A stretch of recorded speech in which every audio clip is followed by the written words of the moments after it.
Titles, go. Not turning down a free meal. Yes, you can. His name was Lowell. All the time. Excited and terrified. It's my birthday, and I'll cry if I want to. I meant to say sleep. It's my birthday, and I'll sleep if I want to. Fuck. Ha! Ha! In space. I got nothing. Yeah, but a mind is a terrible thing to waste. Yeah!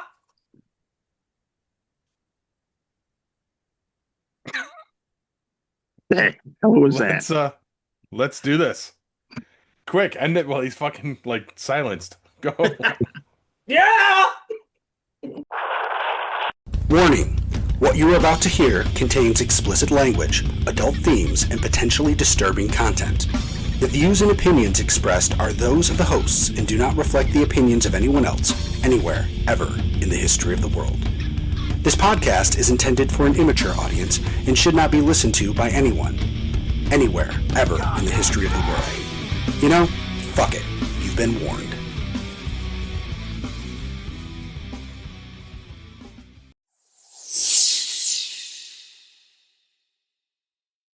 Hello and welcome to this week's edition of Geek Pod. I'm your host, Paul. I'm Hugh. Corbs. EC. Yeet! Jack. Guys, what's got you geeked? Not a whole lot of positive in our household at the moment, but I did do something interesting yesterday. My oldest daughter, Lana, who used to be on the show, wanted to take me out for Father's Day. And now that I'm poor again, I'm not going to turn down a free meal.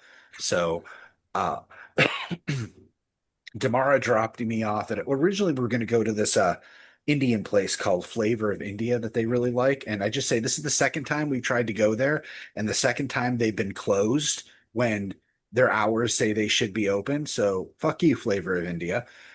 So we ended up going to Umi, which is that Japanese place that shares a building with Dunkin' Donuts right in front of BJ's. I know that seems weird, but I've been there once before. It's pretty good, and they really like it. So it was Lana and her husband now, my son-in-law Lucas, and we had a nice little meal. And then, see, they came separately because they both came from work. Lana in her Subaru, and Lucas in his street legal dune buggy that he built himself from scratch Awesome. because my son-in-law is fucking awesome, and he's the kind of person that just decides to do that shit. This thing has a windshield wiper on the windshield that's this long. Only, and it works only because to make it street legal, it had to have a windshield wiper. It didn't have to be effective. It just had to have one that worked. So he's nuts, and we get there, and he's like, so do you want to ride with your daughter in her Subaru with the check engine light on, or do you want to ride in the Dune buggy? And I'm like, I'd love to actually spend more time with my daughter as we celebrate Father's Day, but I don't think I can turn this down. Let me tell you, it was both exhilarating and terrifying. He drives kind of like a maniac. Luckily, we were on city street, so he couldn't really get it too fast, and he lamented that. Um, Getting into it and getting out of it, that was a challenge, but I managed. But yeah, I got to ride in a dune buggy from basically BJ's back to my house.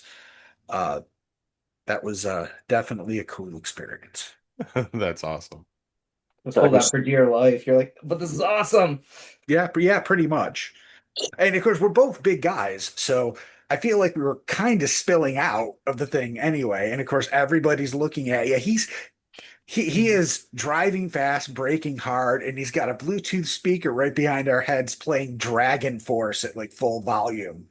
I don't know, Dragon Force. That's the band that did that one song in Guitar Hero that nobody can actually beat with like the 7-minute solo or something. Through the fire and flames. Yes, that was it. Through the Fire and Flames is what he was playing. That song played the entire way. I mean, it was so long, it was still playing when we got to my house. Yeah, it was a cool time, and I like my son-in-law. He's cool. So now I don't have a memory with that song. I'm gonna picture Hugh in a Doom Buggy. Paul AI this for the show title this week. Hugh in a Doom Buggy, holding on for dear life with "Through the Fire and Flames" playing. Yeah, that's a copyright infringement claim. Whatever, you know Right. what I mean. But Ka-chow. but all right. So I was actually pretty excited this week and a little terrified in the beginning of the week. I told you guys about it. Two of my buddies are getting married and they're probably not gonna have any bachelor parties. So I was like, let's plan something for them. And Married to other people or marrying each other? no, they're marrying other people. So two of my buddies are getting married. One's getting married in July. The other one's getting married in November. And so I was talking to them. They're like, "Oh yeah, we're probably not gonna have any bachelor parties." I'm like, "Did you want anything?" "No, we didn't need anything." I'm like, "Okay." So which I was like, "Let's plan something." So all for the past 2 months, I created something called an Evite online. Did it, sent it out. Was great, working great. Last week, DC knows we Shane and I went to go see him, which was going great. I called Wildwood Event Center. So as what Hugh said, fuck Wildwood Event Center now because I'm pissed at them. They're like, "Oh, we have a wedding. We can't hold your event." I'm like, I have 15 guys coming to you for a couple beers, some food, and all this good time. They're like, "Yeah, we can host it. We can do all this stuff." But now they tell me they couldn't do it. But let's give a shout out to Myers Creek Inner Harbor, which was where we had it, which was a really good time. So I got out of work on Saturday around 4. They told me they don't take reservations, which it's fine. But I was freaking out, like I said, a little bit. This place I like to go to, this Myers Creek Inner Harbor, always gets pretty packed. Luckily, Blues Festival was going on, so it wasn't that packed. It was really nice. I went to the bartender. I was like, I was just wondering, could I get a couple of your tables? I have about 15 guys coming. I would just like to do that. She's like, could I give you some reserve signs? I'm like, yes, I would really appreciate that. Thank you so much. So Yes, you can. yes, you can. So as you know, I was just my jack self. I got those reserve signs and it was really nice. She even put his name is Mike and the other one's name is Mark. So it was like Mike and Mark's bachelor party. So she even put those on the sign, which was really cool.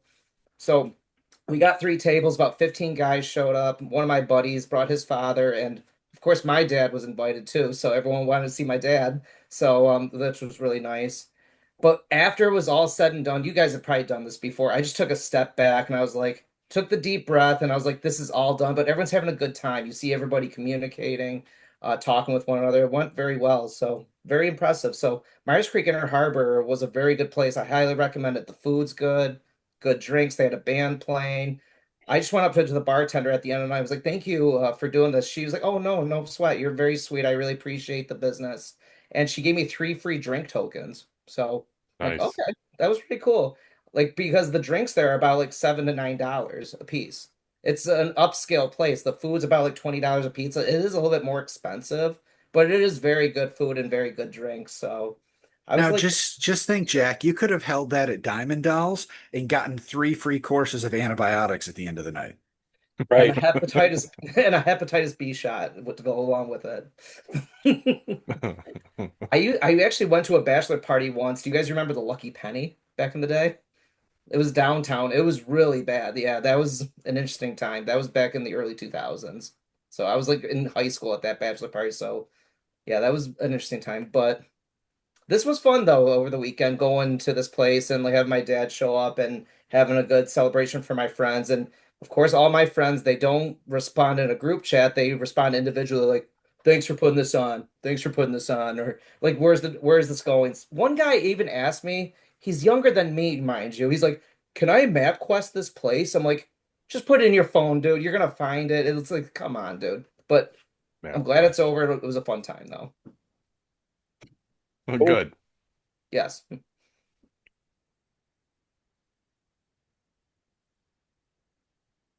I got nothing. You- Nothing's got me geeked this week. Nothing? Literally. Nothing. All right. So I guess I'll go. What's got me geeked? I found out today, being here at Bishop Rehabilitation, that in my medical chart, it said I was schizophrenic. Well, that explains a lot. And I kind of was taken aback by that. Um, trying to figure out who put that in my chart. It was me.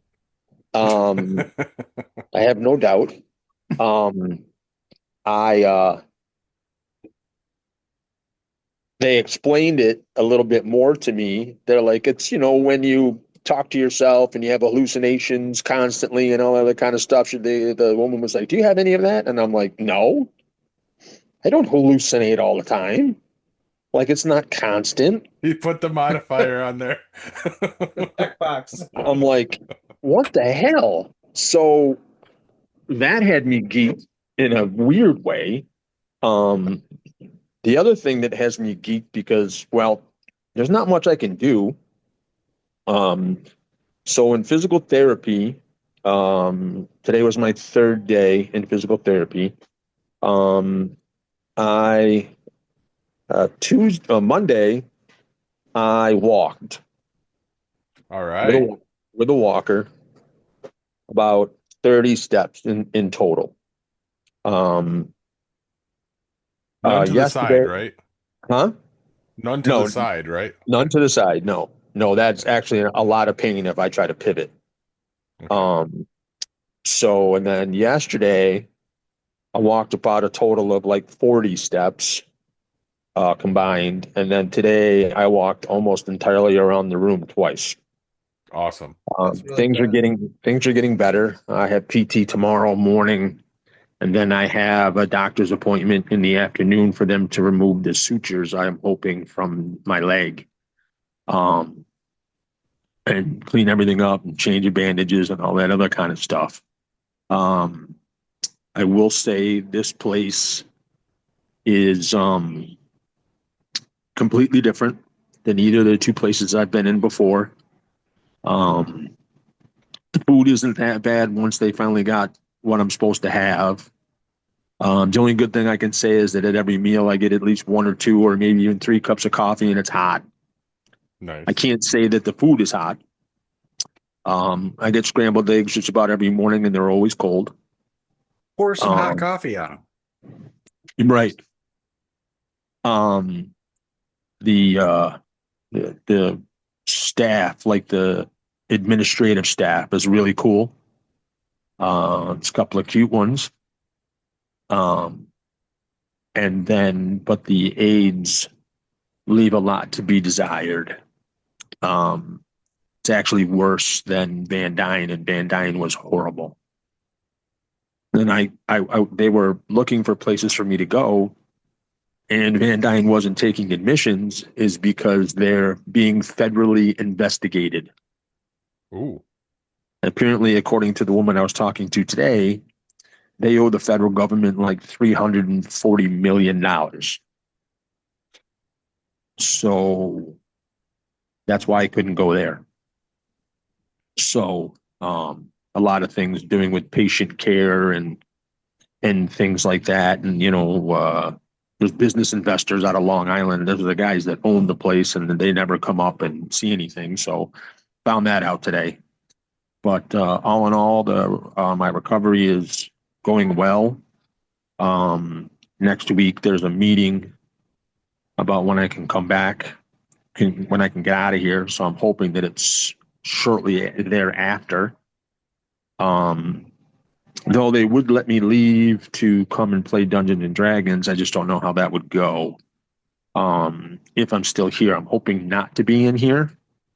I'd like to be out by that weekend or possibly that Monday or Tuesday at the latest. The problem that I have is that because moving laterally is still a little painful, trying to go up my stairs or down my stairs might be a little difficult.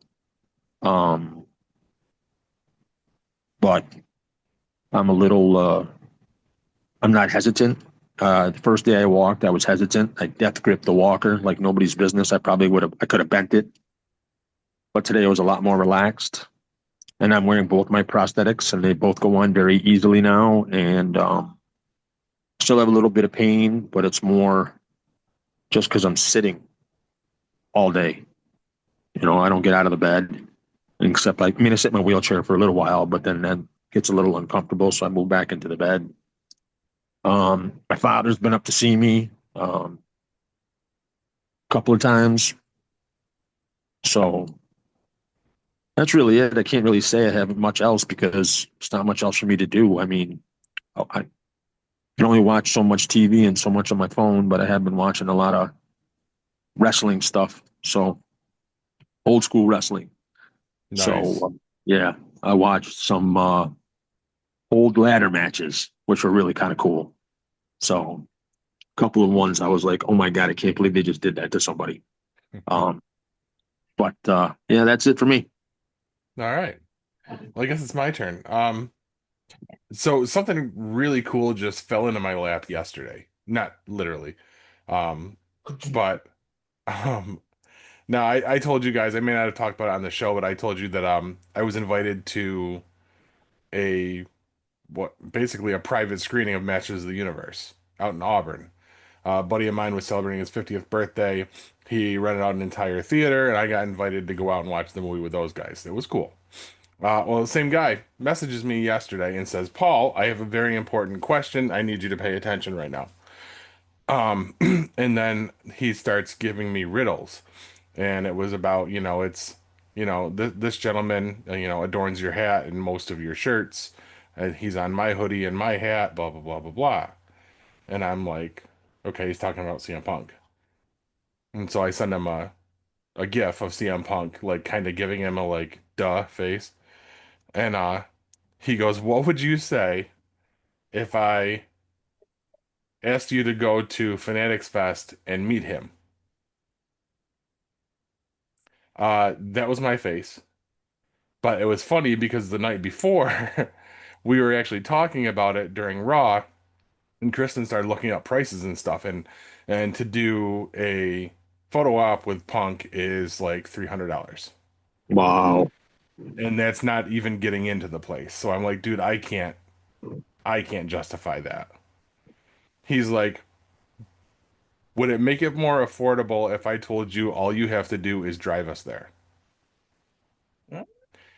And I said, yes, but I've never driven to or in New York City. He said, then how about I sweeten the deal for you? There's two more photo ops involved. I said, who? He says, LA Knight and Obafemi. Oh my God. I said, let me go run this by Kristen. So I went upstairs and I told her about it, and it's the last day of Fanatics Fest. He's already purchased all these tickets and all this. Kristen looks at me and says, "You're fucking stupid if you say no." Duh. Wow. So I'm gonna meet CM Punk, guys. Just Nice. don't Neil Adams him, okay? Keep it Hang together. over on the side. And, It's really not that hard to drive in New York City. You just got to know where you're going. You just got to be careful, but you'll be Where fine. is Fanatics Fest? Javits Center, Where the fuck is it? New York City. Thanks, Captain Dickhead. I mean I can't tell you where. I don't go to the city. Is it Manhattan? It is around there, but what you should do is in Poughkeepsie they have a train. Why don't you just take the train in from Poughkeepsie? That's what I've done. I guess what we decided we're gonna do is we're gonna go up the day before, get a hotel in Jersey, and just take the subway in. That's what he's done on multiple occasions. He said when he goes to these things. So Yeah, you can take the train in from Jersey. yeah, so I've done that's it. what we're gonna do. Yeah, I've done it. That's awesome, though. Like I think my Hugh McGregor picture was 350, but yeah, like 300 for CM Punk for the cream of the crop. That's Yeah. awesome. Yep. So Good I've for already you. once I got over being stunned that I'm going to meet basically my man crush. Let's be honest here. Um, then it became like, well, which shirt am I gonna wear? And I've already decided I'm gonna wear the Larry It's Slobbering Time shirt to endear him even more. Wear his dog on my chest. Nice. And we're gonna have a little crying again, aren't we? Hopefully not. No, I Hopefully told it's him not to Neil Adams this. I know, but now Paul likes to let's cry when he sees his let's celebrity get crushes. this correct. It wasn't Neil Adams that I cried. I know. Oh, It was wasn't it? after Ming. It was Ming. Oh, was Yao it? Ming you met? You met When Yao he knew Ming? who we were. Remember? That's when I came back around to the table and I Was lost it? my shit. I thought it was after Neil. Okay, you're right. You're right. No, Neil Adams is the one that was taunting me because I was like standoffish all day and wouldn't go anywhere near his Yep. table. Yeah. That's Richard Masters. Well, you have a couple villains too. Well, let's be honest. Oh no. Neil Adams wasn't a villain. He was cool as fuck to us. Richard Mazur, if I see him again, I'm putting him through a fucking table. Get the table. Oh, you know that. Um, You know that. oh, I wanted to beat the fuck out of that dude. Sorry, bring it Anyway, up. so guys, what you been playing? I at the behest of one of my coworkers, my new coworker, who's a video gamer, um, I tried a game called Tainted Grail: The Fall of Avalon. It's I don't want to call it a retelling. It is based on Arthurian legend, but it's kind of like what if that world persisted, but some of those characters disappeared or died or whatever. You know, they call it a remix of some of those things. I'm not very far into it, but I gave it a shot. And one thing he told me is it's kind of like what Skyrim could be if like, Bethesda remade it today. And I got to tell you, this thing is so like Skyrim that Bethesda could probably win a court case against these people. I mean, right down to the lock picking mini game is a straight up copy. Now, I don't know if they Wow. get around this by the fact that you can't buy this game in stores. You can only buy it from storefronts because I guess it was crowdfunded or kickstarted or something. It didn't come up in a traditional way. But it's a pretty cool game, and I am shocked that it runs on my I don't even know how many year old desktop PC here. That Yeah, I'm just blown away. It runs and it runs. I mean, a little I wouldn't want to say choppy. There's a little screen tearing, but I mean, if you can get it on like PlayStation or Xbox, it's a pretty cool game. The other thing I noticed is that it's kind of forgiving. A lot of those medieval fighting type games can be brutal because roguelikes are the thing now. Everything's got to be like Dark Souls or Elden Ring. I don't want to say that it's easy, but it's not hard either. Like you can actually just, at least so far, fight, survive, explore. Like I don't feel I'm not stressed out. I'm enjoying it. I'm still, I come up on a giant ogre and I fight him and I'm like, oh shit, am I gonna die? It's a little challenging, but I'm winning on the first try. I don't have to replay it. So cool game. Tainted Grail, The Fall of Avalon. Might be worth checking out. Seen That's that cool. on my Xbox, I think. So I'd have to check it. I'll have to check it out. Gotcha. I got Who's nothing. next? I got nothing. I'm not playing anything except for golf. Really. Right? You're shocked. Right? Just a little court. I don't have anything. I haven't been able to play any games for a couple of weeks now, except for Block Crush on my phone. So I'm not playing anything either. Not right now. Well, all I've got is the new Ringside Pass for WWE 2K26. That was just released, and that gave us as new playable characters Brian Pillman, Matt Cardona, Parka, and Torrie Wilson. And I feel like I already talked about this You did last time. Yeah. Yes. because I think Jack had something to say about Parka. No, Yeah. it was me. It was No, Daniel. it wasn't me. It was me. You guys look so I much said alike. something. I can't. We look so much alike. Yes, we do. DC, we do look alike, don't we? Yeah, I know, All right. but I mean, it's just because we're so handsome. We are. Yes, it's our beards. Think about it. I mean, I'm pretty fly for a white guy, so. And unlike DC and Corbs, DC and Jack are the same height. And we're both schizophrenic.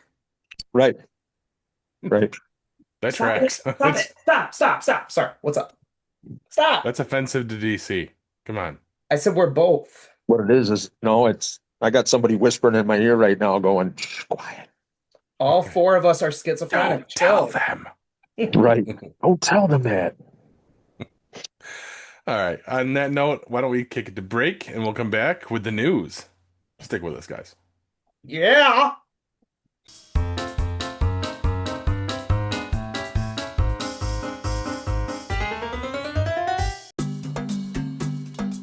The 33 shop is now open on TeePublic, offering a wide range of official merch from your favorite no-budget podcast network, 33 Productions. The home of current favorites like GeekPod and upcoming shows like Tales from the Keep and Codename Revolt. New and retro styles debuting all the time. Get yours at https://tee.pub/lic/the33shop. That's t.pub/lick/the33shop. Get yours now.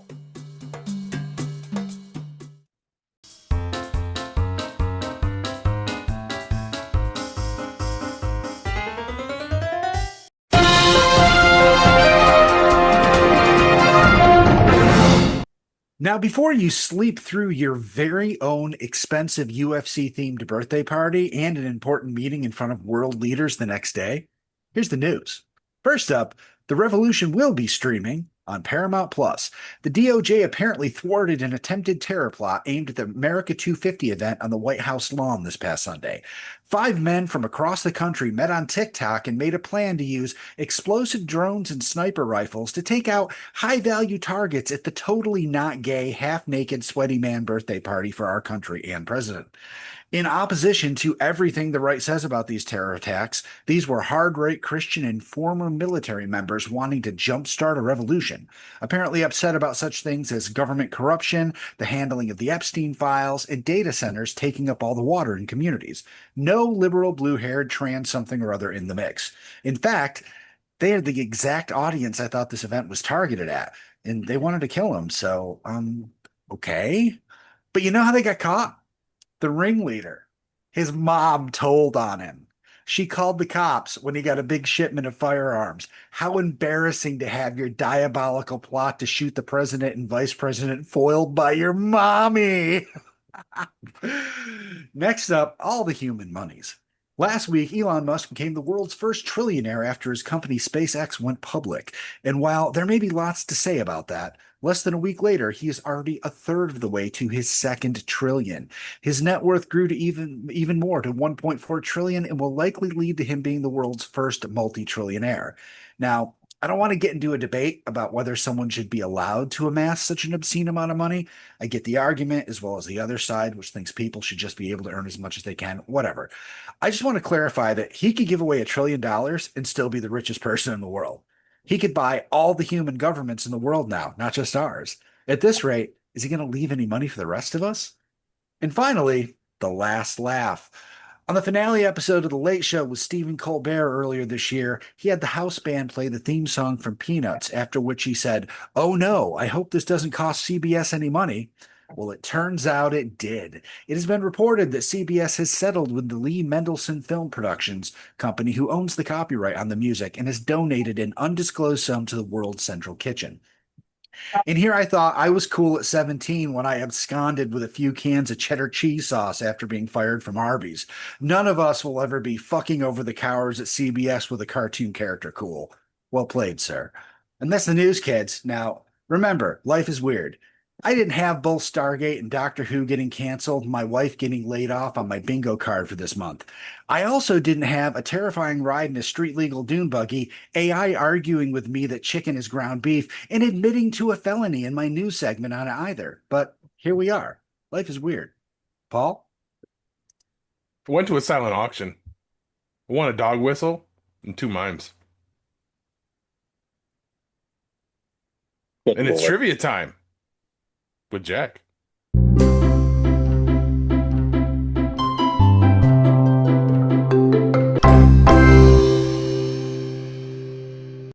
Wah, wah, wah. Well, I thought that one was good. No, it was What are you actually going to do with 2 mimes? One can I don't entertain the know. other one. I don't know, but they're a terrible thing to waste. A human That's minipede? good, TC. They can look at each other through the glass. Yeah, through the box. They can build a house.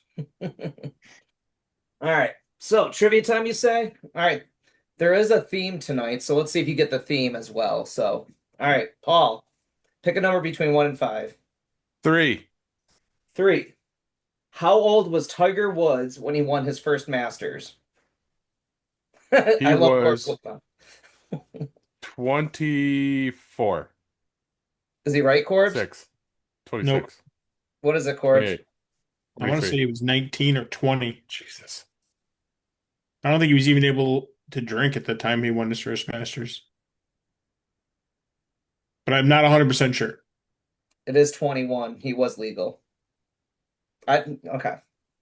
I Corbs. All right. like I said, I wasn't 100% sure. I knew he No, was I know. close to his drinking age. You were close. But Corbs. Yeah. 1, 2, 4, or 5. Four. Four. This 1995 drama was a bomb at the box office, but later became a cult classic. Uh, What year? 1995. can I get a hint? That sounds like a no. Very. Can I offer a hint Mm, to my It's teammate? yeah, go ahead, go ahead. Well, he said there's a theme, and the first question was about golf, so maybe it's a golf movie. Could be a golf movie. Oh, then I'm gonna go with Tink Up. Yep, I was going to say the Okay, same all thing. right. So do you want a hint? I'll give you a hint. A lot of boobies. A lot of boobies. A lot of booby. 95? It's not a golf movie. though. Oh, okay. Then I know what it is. I don't see how it fits in the theme, but Wait for it. Drama? No, it can't be that. I don't think it's that. there's only one movie that fits that criteria. I got nothing. Okay, Hugh, go ahead. Give it. Showgirls. The NC-17 movie Showgirls with I was Elizabeth. going to say the same thing. Yep. Yep, a lot of booby. A lot All of right, Hugh. boobies. All right, Hugh. I know you want number 2, right? Yes, number two. What soda's working title was nicknamed Mountain Dew Killer? Surge? Yeah, Surge. DC. Love that shit. It is good shit. Number one. What film did Ray Liotta get his big break?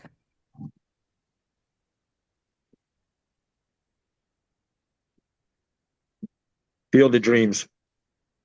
No. I thought it was Field of Dreams 2 at first, but this one really skyrocketed his career. Oh, it was Goodfellas. It was Goodfellas. Yeah. All right, Paul. Yeah. You ready? Yeah. What video game was the first ever played in space? Uh, Can I ask a question? Do you mean played in space as in the video game was based in space, or An astronaut played it in space. an astronaut played it? Okay. It's an 80s video game played in space. I'm gonna say asteroids. No. Okay. Space Invaders. No. Yeah, I was thinking the same thing, folks. The Pong. game. Pitfall. Go ahead. Pong. Not Pong. Pitfall. Well, Not Pitfall. I'm gonna just keep naming games here. So Right, rattle them all off. pole was position. was I it already tuned you out, played? Corbs. Was it played on NASA equipment or something else? I don't know. Oh, I just know it was played in space by an astronaut. In space. Pac-Man. DC, are you playing it right now? Space. I would think Tetris because they could bring a Game Boy up with them. But I don't know if late 80. I don't remember when the original Game Boy came out. It is Tetris. So, Oh. what does Goodfellas, Surge, 21, Showgirls, and Tetris have in common? And then Paul come up with for the team. What does it have in common? What do they have in common?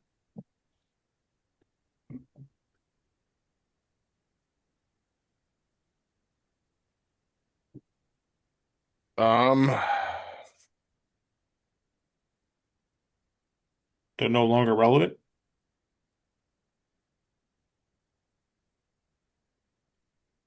You know we can't hear anything you're saying, right, Jack? That clicking noise you could not. I was trying to do Jim Carrey from Batman Forever. Ooh. It didn't work. Can't save them all. What do you have, Brucey? I have no idea. Yeah. Yeah, you've got me, man. What do they have? All right. So Goodfellas came out in 1990. Surge was a 90s soda. Tiger Woods won his first Masters in 1997. Showgirls was in 1995. Tetris was released in 1983, but it was played in space in 1993. All these happened in the 1990s. In the 90s. Yup. Oh, Nice. At least it's not in the Navy. No, In it's not. crazy. All right, Jack, hit us with the rest of it. All right, so what happened in history on June 17th? 1885, the Statue of Liberty was delivered from France to the United States for the first time. That's cool. Corbs, this is for you. In DC, this is for you too. In 1960, Ted Williams hit his 500th home run. Oh, there we go. In 1980, this is actually one of my favorite albums. Bruce Springsteen releases The River, which is a global smash, and it goes top 5 in 8 countries. And then, if it's your birthday today, happy birthday. But you're also sharing a birthday with Thomas Hayden Church, which is 67. Musician Kendrick Lamar is 40. And then former tennis player Venus Williams is 46 years old. Not a former anymore. She's playing Yes, doubles with her she's playing sister now? at Wimbledon. That's Yeah. great. Playing doubles with her sister at Wimbledon. Wow, that girl will never stop. I love it. So, Yep, both of them are coming back. and that's all you have for the trivia, the history, the birthdays, and we'll do another theme next time. See I you like later. it. So Thomas Hayden Church, what was the TV show he was on? Wings. Wings. What was his name?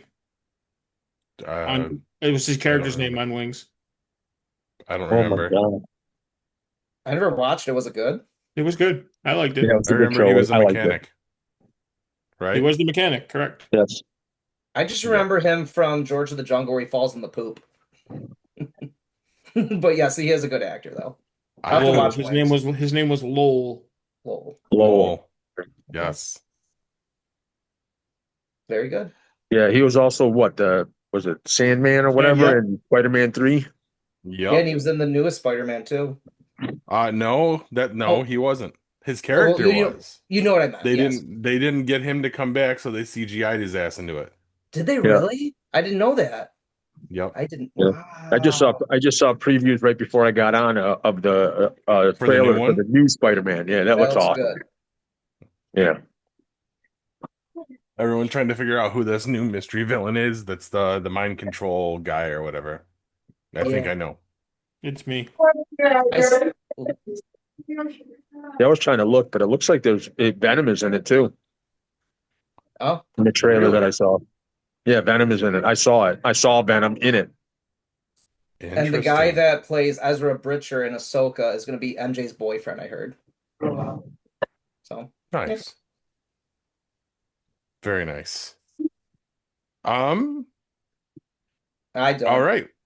You done. Yeah. Shit's done. Well, I guess it's time to throw it back to break. We'll come back with D&D with DC. Stick with us. Yeah.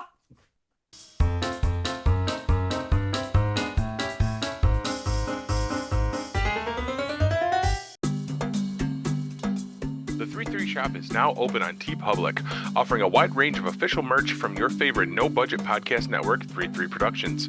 The home of current favorites like GeekPod and upcoming shows like Tales from the Keep and Codename Revolt. New and retro styles debuting all the time. Get yours at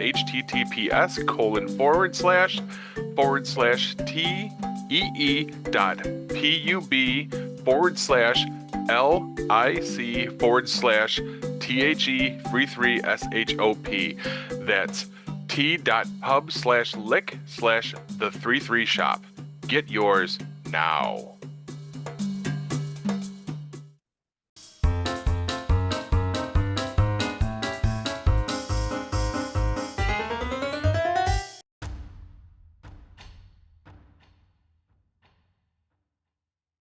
All All right, hello, adventurers. This is another segment of D&D with DC. I'm your host for the segment, DC. Last couple of times with our segment, we've been talking about campaign settings. We've already covered Forgotten Realms and Ravenloft, and now this time we're going to discuss Dragonlance, which is my favorite. Dragonlance was originally put into effect in 3.5 edition of Dungeons and Dragons, and it's based in the world of Krynn. And as you can guess by the title, it has to do with a lot of dragons. It goes from the War of the Lance, and I'll discuss that in a second, to the War of the Souls. So the War of the Lance starts with basically, let me count here. Cameron, Sturm, like 8 adventurers who are called the Companions. They are Tanis Half-Elven, Flint Fireforge, Tasselhoff Burfoot, Lorana, can't remember Lorana's last name, which really is driving me crazy. Cameron Merge, Raistlin Merge, Sturm Brightblade, Riverwind, Gold Moon, and Tika. They are the group that goes to defeat and try to keep Queen Takesis, or Tiamat, from entering back into the realm. Now, the reason this is my favorite is that novels written by Tracy Hickman and Margaret Weiss really got me turned on to this. Well, Dungeons and Dragons in general, but this particular campaign setting. The 3 books that started off for me are Dragons of the, I got to remember this now in order. So, okay, a second. Summer Dawning, Winter Twilight, and I can't remember off the top of my head. Anyway, there's 3 novels written by and there's other novels written by them as well. They're pretty much the caretakers of Dragonlance. And Dragonlance is actually a weapon that was put on the backs of good dragons. Now, good dragons are gold, silver, brass, bronze, copper, and they go against the chromatic dragons, which are blue, black, green, red, and white. The Dragonlances were put onto the backs of, onto the saddles of good dragons to take down the bad dragons. This all started with the Legend of Huma, Huma, also a book, a Dragonlance book, which is very awesome. He was one of the original dragon riders carrying the Dragonlance. So this holds specific joy for me. My favorite character is actually Raistlin Merge. Started out as a white robe wizard, moved into red robes, which is white robes is lawful, red robes is neutral, and black robes is evil. And he went through all 3 phases. At the end, he was a black robed wizard and actually became a god for a short time. So he's my favorite character. I really liked him. I enjoyed it. There's also a book that talks just about him. It's called Soulforge, written by Margaret Weiss, which is basically his story from the time he was a kid until just before the War of the Lance, through his time taking the test at the Tower of High Sorcery. This is a phenomenal. The novels are phenomenal. There's actually comics, Dragonlance comics as well. And other authors obviously have written for Dragonlance, but Margaret Weiss and Tracy Hickman are the ones who have written a good majority. And they're, like I said, the caretakers of the Dragonlance campaign setting. Again, my favorite. And anytime I actually have started listening to one of the newer books, Dragons of Despair, came out in 2024, I believe it was. I'm listening to that by Weiss and Hickman. It's amazing. Some of the older characters are back because it does go back in time, which is awesome. And my second favorite character was this Tasselhoff Burfoot. He is a Kender, which is like a gnome or a halfling or something like that. But in Dragonlance, they're called Kenders. And Kenders have a very unique thing that they see something that you have or see something on a table or anything like this, and it ends up in their pouches. And when they dump them out to see what they have, their excuse for why they have it is, well, nobody was using it. So I love Tasselhoff. He's great, and in a couple of books, he was also with Raceland as they traveled back in time because he ended up becoming they called him the master of past and present. But that's another story for another day, especially about Raceland. So there you have it, folks. Dragonlance in a nutshell. This has been DC with D&D with DC. All your rolls on the D20 end up at 20. And if you get a 1, well, guess what? You're probably going to die. Peace out, people. Hey, very good. Thank you, DC. I appreciate that one. You're welcome. I don't know if we have anything else. I think it was a quick one tonight, guys. Yeah, pretty much. Seems like it. All right. Well then, if there's nothing else to say, I guess it's time for my weekly affirmation. Go for it. Tomorrow's a new day. The exact same problems, just less sleep and a sore back. Night, everybody, and mega bite me, bitches. This has been a GeekPod Network production.